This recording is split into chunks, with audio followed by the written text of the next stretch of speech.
আজকাল গ্রামের কাজগুলো কত সহজ হয়ে গেছে, ভাবলে অবাক লাগে। আগে যেখানে হাতে ছানি কাটতে ঘন্টার পর ঘন্টা সময় লাগতো, এখন মেশিনে সেটা হচ্ছে কয়েক মিনিটে। আজ আমি দেখাবো আমাদের এলাকার কিভাবে আধুনিক মেশিনে পশুর ছানি কাটা হয়।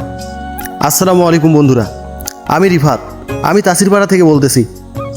আজ পুরো ভিডিও জুড়ে আমার সাথে ক্যামেরায় আছে তারিকুল ভাই। আজ আমরা এসেছি আমার আনোয়ার চাচার ছানি কাটার দোকানে।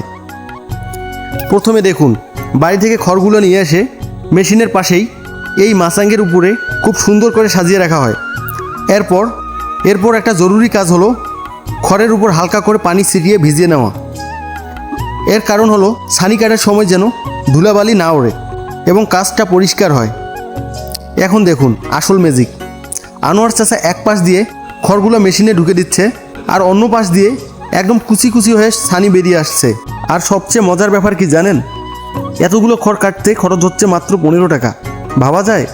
গ্রামের এই সহজ প্রযুক্তিগুলো আমাদের কৃষকদের কাজ অনেক সহজ করে দিচ্ছে। তা নিজের চোখে না দেখলে বিশ্বাস করা যায় না। আনোয়ার চাচার এই সার্ভিস আর আমাদের তাসিরপাড়ার এই দৃশ্য আপনাদের কেমন লাগলো কমেন্ট করে অবশ্যই কিন্তু জানাবেন। ভিডিওটি ভালো লাগলে অবশ্যই লাইক করে শেয়ার করে সবাইকে দেখার সুযোগ করে দিন। আজ ভিডিও এই পর্যন্ত, দেখা হবে পরের নতুন কোনো ভ্লগে। ততক্ষণ সবাই ভালো থাকবেন। আল্লাহ হাফেজ।